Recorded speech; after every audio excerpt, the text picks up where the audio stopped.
क्या सच में assessment year 2024-25 के लिए इनकम टैक्स रिटर्न के ड्यू डेट्स चेंज हुए हैं? जैसा कि आप स्क्रीन पर देख सकते हैं, मैंने ओपन किया हुआ है असेसमेंट ईयर 2024-25 का जो आईटीआर 1 और आईटीआर 4 नोटिफाई किया गया था, वो मैंने यहाँ पे ओपन किया हुआ है। और यहाँ पे देखेंगे A23 में यहाँ कुछ चीज़ें लिखी हुई हैं। ठीक है, मैं इसको आपको रीड करके बता देता हूँ। यहाँ पे जो नोट है ना, ये इंपॉर्टेंट है आपके लिए। For opting out, option should be exercised on or before the due date for filing return under section 139(1). ये कह क्या रहा है आपको पता होगा। तो अभी असेसमेंट ईयर 2024-25 के लिए new tax regime by default tax regime बन गई है। अगर आप ऑप्ट आउट करना चाहते हैं तो आप ऑप्ट आउट कर सकते हैं, ओल्ड टैक्स रिजीम आप ऑप्ट कर सकते हैं। ठीक है, अगर आप बिजनेस वाले रिटर्न हैं और आप ऑप्ट आउट करना चाहते हैं, मतलब ओल्ड टैक्स रिजीम में जाना चाहते हैं, तो आपको फॉर्म 10(IEA) फिल करना होगा। अगर आप सैलरीड पर्सन है तो आपको कोई फॉर्म फिल नहीं करना है, आप ऑप्ट आउट कर सकते हैं, कोई दिक्कत नहीं है। बट यहाँ पे नोट ये दिया गया है कि अगर आप ऑप्ट आउट करना चाहते हैं तो ऑप्ट आउट वाला जो ऑप्शन है वो आप एक्सरसाइज कर सकते हैं on or before due date of filing under section 139(1). मतलब कि आप कब ऑप्ट आउट कर सकते हैं? अगर आप रिटर्न ओरिजिनल रिटर्न फाइल कर रहे हैं ना, उसके पहले आप ऑप्ट आउट कर सकते हैं, कोई दिक्कत नहीं है। तो यहाँ पे इसका मीनिंग ये निकल के आता है कि अगर आप ओरिजिनल रिटर्न का जो ड्यू डेट है उसके बाद फाइल करेंगे तो आप ओल्ड टैक्स रिजीम में नहीं जा पाएंगे। ठीक है, तो ये बेसिकली है, मतलब हम ऐसा कह सकते हैं कि अगर आप ओल्ड टैक्स रिजीम में फाइल करना चाहते हैं तो आपके लिए सिर्फ एक ही ड्यू डेट है, वो है ओरिजिनल रिटर्न फाइल करने का ड्यू डेट, जो कि जनरली है 31 जुलाई 2024। ठीक है, अगर आपने 31 जुलाई मिस कर दी, मतलब अब आप ऑप्ट आउट नहीं कर सकते। जैसे कि यहाँ पे लिखा गया ना कि 139(1) के पहले, ठीक है, उसी दिन या फिर उसके पहले आपको ऑप्ट आउट करना है। ठीक है, अगर आपने मिस कर दी ओरिजिनल रिटर्न का जो डेट है तो आप ओल्ड टैक्स रिजीम में फाइल नहीं कर सकते। मतलब अब आपके लिए ओल्ड टैक्स रिजीम फाइल करने के लिए सिर्फ एक ही ड्यू डेट है। आइए थोड़ा सा क्लियरली समझते हैं इसको। ठीक है, मैंने यहाँ पे ड्यू डेट लिखा हुआ है कि आईटीआर फाइलिंग के लिए 24-25 के लिए ओरिजिनल रिटर्न का ड्यू डेट क्या है। अगर आप बिजनेस इंडिविजुअल हैं और आप ऑडिट वाले केस में जाते हैं तो 31 अक्टूबर, नॉन ऑडिट वाले केस में जाते हैं तो 31 जुलाई।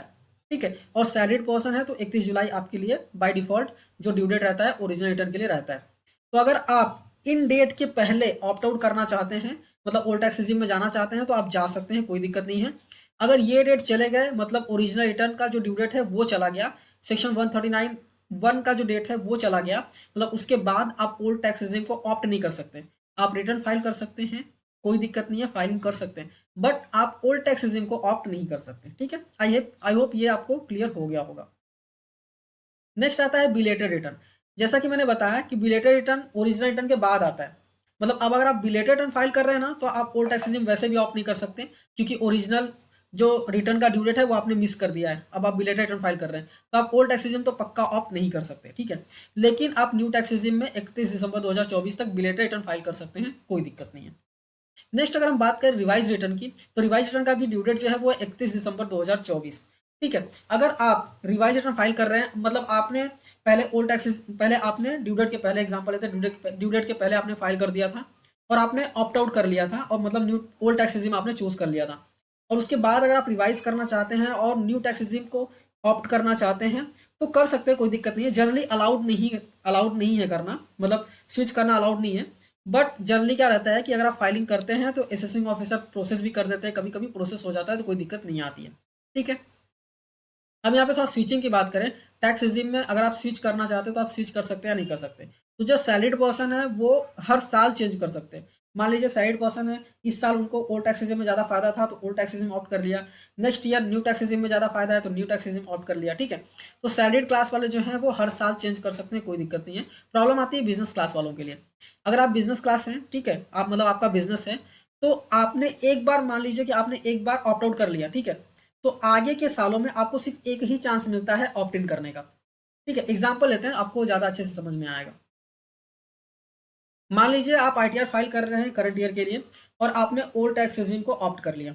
ठीक है, तो उसके बाद आगे आने वाले सालों में आपके पास एक ही चांस रहता है कि आप रिजीम को चेंज कर दें। मान लीजिए उसके अगले साल में अगर आपने रिजीम को चेंज करके वापस न्यू टैक्स रेजिम ले लिया तो उसके बाद आप चेंज नहीं कर सकते। ठीक है, आई होप आपको ये क्लियरली समझ में आ गया होगा। एक अनाउंसमेंट है, हमने म्यूचुअल फंड इन्वेस्टमेंट की सर्विसेज भी स्टार्ट की हैं, हम प्रोवाइड करते हैं म्यूचुअल फंड इन्वेस्टमेंट की सर्विसेज।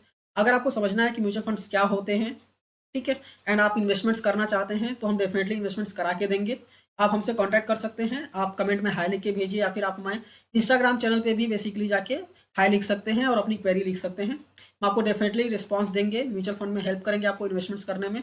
और हम अपनी ऐप भी प्रोवाइड करते हैं, जिससे कि आप इन्वेस्टमेंट्स को ट्रैक कर सके कि कितना इन्वेस्टमेंट वैल्यू है और कितनी करंट वैल्यू है। ठीक है, तो मिलते हैं नेक्स्ट वीडियो में। आई होप ये वीडियो आपके लिए अच्छी लगी होगी। अगर अच्छी लगी है तो वीडियो को लाइक कीजिए, अपने दोस्तों के साथ भी शेयर कीजिए, और ऐसे ही वीडियोस देखने के लिए चैनल को सब्सक्राइब करना मत भूलिए। मिलते हैं नेक्स्ट वीडियो में। Thank you for watching and all the best.